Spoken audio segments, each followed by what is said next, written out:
It feels like we spent an absolute lifetime redeveloping our clubs, reviewing our galleries, redevising our strategies after Sorare announced our most ambitious product roadmap ever, which has completely redesigned what it means to win cards, to win money. We now have divisions to contend with. That should make it easier for the average player to get stuck in amongst it every so often. But now that we've actually had our hands on it for the last couple of weeks, it feels like the perfect opportunity to really get our hands dirty on this one. What has it shown us? What has it taught us? And, where are the blind spots in our gallery and our strategies? Really, not just for the remainder of this European season, but thinking ahead to August when we won't have that crutch, we won't have that stepping stone of the cap modes, of the all-star competitions. The under-23s will change a little bit as well to kind of lean on if your club doesn't quite fit in nice and neatly to these little categories that Sorare have now laid out for us. In the video today, we'll be getting stuck into all that and much, much more. At any point in the video, if you do laugh, you learn, you like something or whatever, please do like and subscribe to the channel for more content like this. Don't forget to like, share, retweet, and all that good stuff. It really goes a long way to helping the channel grow. You've got absolutely no idea. And get into the comment section on this one and let me know what your big takeaway is after playing the game in this new version for a couple of weeks. Is it easier? Is it harder? Have you seen a route to goal, a route to success you can maybe exploit? I can't wait to check out the comments on this one. And yeah, let's just get stuck straight into it. I suppose the best place to start is the money, because I think for most competitive Sorare players, the access to be able to win money, being able to dream big, being able to build your club with real aspirations of, oh, imagine I had 3 entries in that division, or imagine I had one team that could go and really compete in whatever the division might be. And really the cash element of the game has been met with kind of mixed reviews, mixed response. At the moment, we only have cash available for the in-season competitions in the 3 primary regions: champion, contender, and challenger, as well as in the Premier League. In the new season, that will also be available in La Liga and Bundesliga competitions as well. And I do think when we first glanced upon this, when it first opened up, you see that in limited in-season champion, a total across 5 divisions of 980 players, teams, entries, whatever you want to think of it as, will be collecting some cash. And really in rare, there's a healthy amount. And super rare and unique is really where it does feel like it's lacking a bit of attention. It's lacking a little bit of love. But one thing I've seen very quickly across the community over the last couple of weeks is dissatisfaction at the amount of money that a smasher team could win in Division 3 Premier League compared to it being in Division 4 champion or Division 1 champion or whatever it might be. And, first and foremost with that, unfortunately, I just don't think there's ever going to be a perfect scenario where your team smashes and no matter what division it was in, no one gets paid more than you. I don't think that's ever going to be the case, sadly.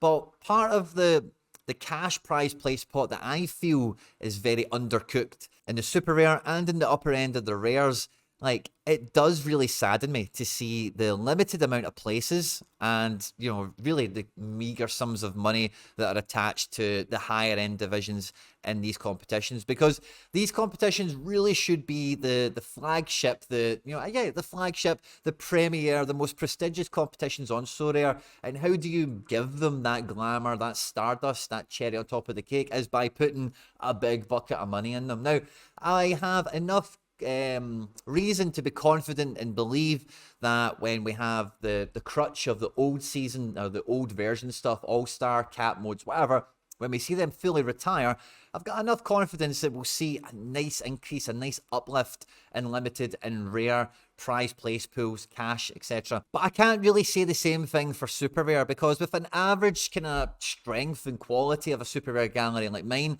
I would have thought these divisions should have made it a little bit easier for me to break into top 20s, for me to actually get into the prize place pools in, whatever division it is that I'm competing in, because really I'm not in Division 1. I don't really see myself in Division 1, so surely that should protect me from some of the bigger teams or the better squads that end up in there. But already so far, I'm not really feeling that. And I do feel that at the moment, super rares again have went through this kind of being the black sheep, the runt of the litter, part of the game that's received the least amount of attention, love, and detail, and all the rest of it. And I do feel super rares overall across the market and everything we've seen as a result are really, really cheap and are pretty affordable. I was very excited when the product roadmap was updated and I seen how many rares had dropped in price and brought themselves in line to what we remember limited prices being not too long ago, such to the extent where I've been out and I've been stuffing my club full of more and more rares that are very, very nominally priced.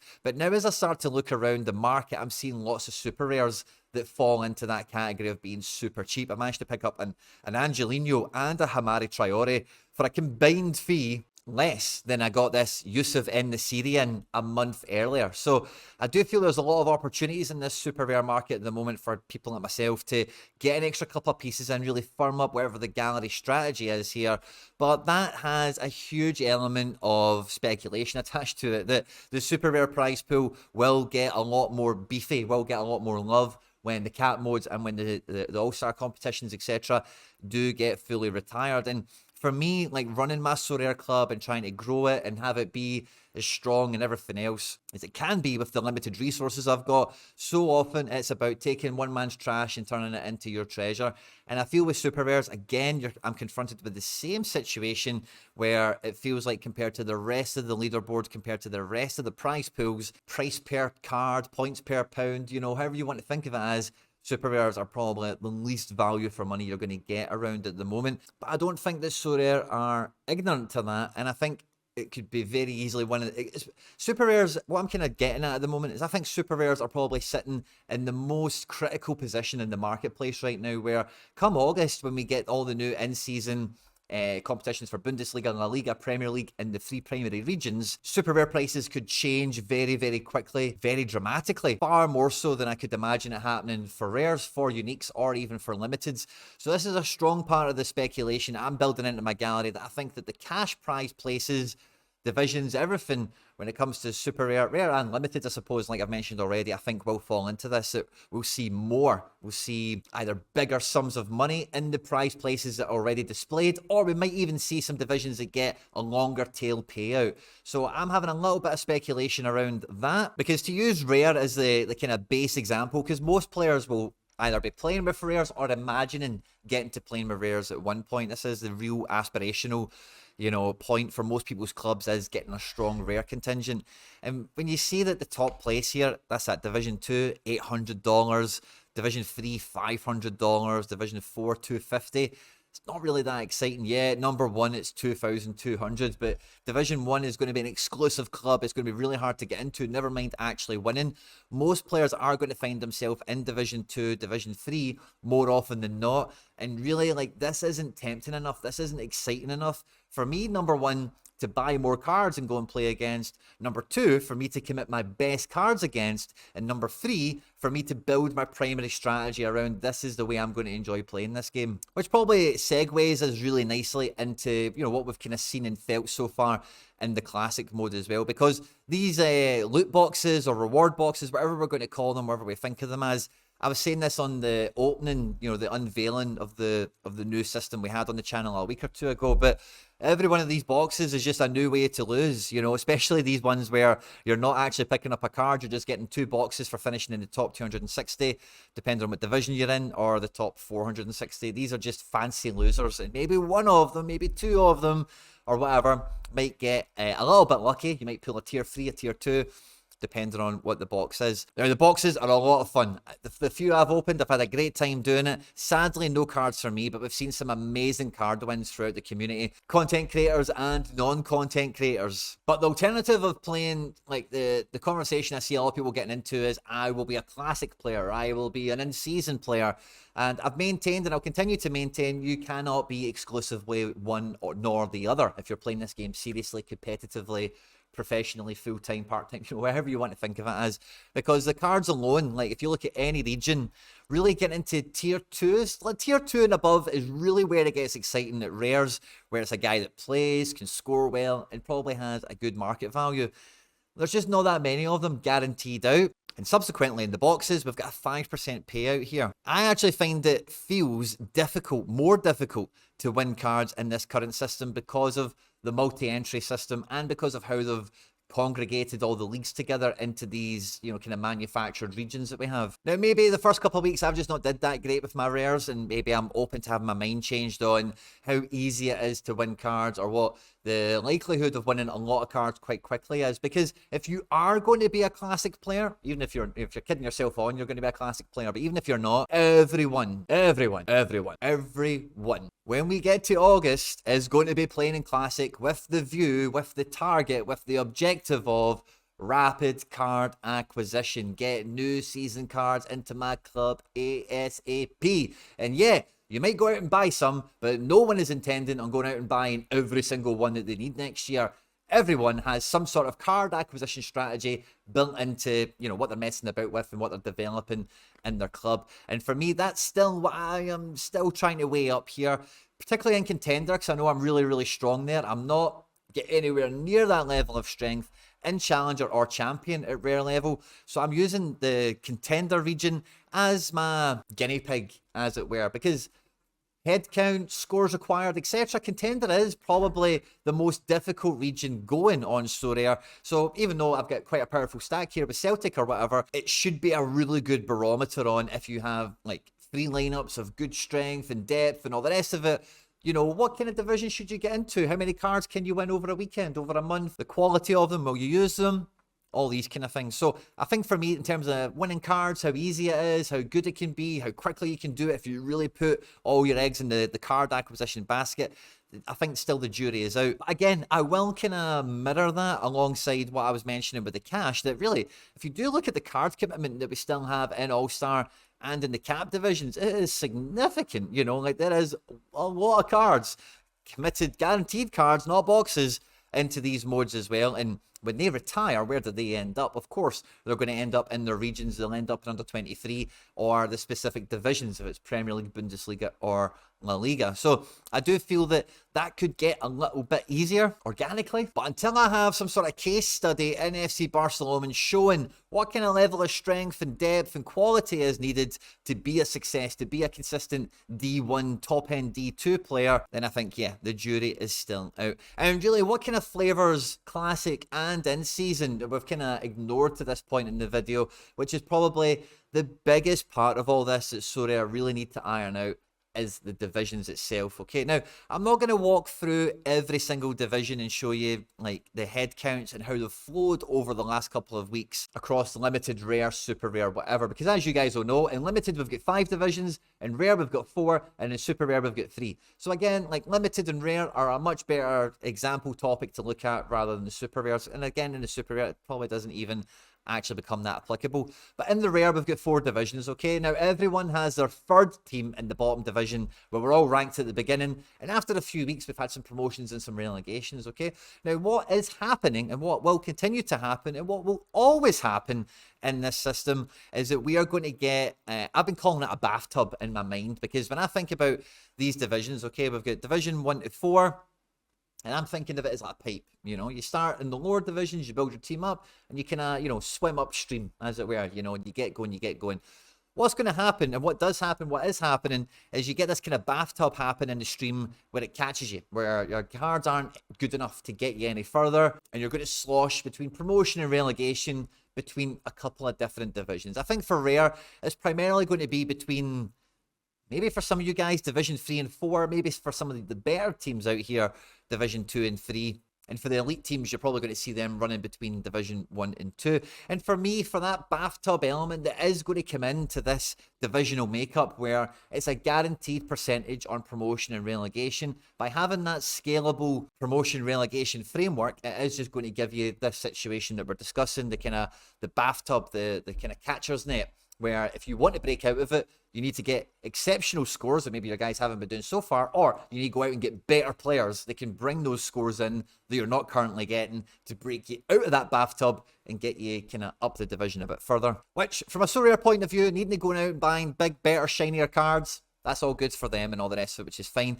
But I do feel like, I say it's really hard to comment on the limited angle because I just don't have any cards in here, right? But with these 5 divisions, you're going to see something quite similar. Like Division 1 and 2 might be a little bit more cut off at limited than what Division 1 and 2 is at rare level, for example, just because of the like you seen with my super rare stuff, if you caught the press conference video earlier this week, I got promoted without winning anything. That is going to happen to people all the time. And if you're in this cycle of getting promoted and relegated between Division 1, Division 2 and Division 3, but you're not actually really collecting cash or cards on the way up, and then when you're going on the way down, obviously you're not winning anything either, then there's going to be all these kind of empty winners every weekend, you know? And if you find yourself in that more often than not, then you're going to be going through week after week after week of your club not moving forward in any way. So I really do feel that the rare could do with an extra division, maybe the same is true at limited, and it is 1000% required at the super rare level, no two ways about it, because we all want our club to progress from zero to hero, from bottom to top and all the rest of it. And yeah, we all accept it. We will hit a ceiling. Your club, your players will only get you so far, can only be so good. But I think because the promotion situation, you can get promoted without winning anything, I think you need to break apart the competition a little bit more to hide the better teams that scoop up the prizes on a regular basis away from those mid-range teams ever so slightly. So I really do like how the divisions are built. I've had a lot of fun with watching my teams getting promoted and relegated and trying to get them all, you know, in different positions in different areas. But it is definitely something that I'm finding at rare, at super rare level, is that there's one division not enough. There's one division short. Sadly, when the cat modes and all-star go away, we're not going to get a fourth entry. We're not going to be able to multi-enter any more than 3 lineups into these regions. So getting more cards for the sake of more cards doesn't really fix this problem. It's about quality, and we can't all afford the best quality, so we are kind of hoping to win those cards in some way, shape or form. And again, the better cards are much harder to win in those middling lower divisions unless you're getting really lucky out of some of those boxes. So conversely to what I was kind of saying there about super rares, I actually think rare and limited are in a really difficult position at the moment, like market wise, SO5 wise, like in every kind of angle, because without, like, I expect there to be a bigger card payout. I expect the money to go up a little bit in August, but without that extra division coming in here, I really do think rares and limiteds are going to become an increasingly uphill battle. It's going to be increasingly harder and harder to really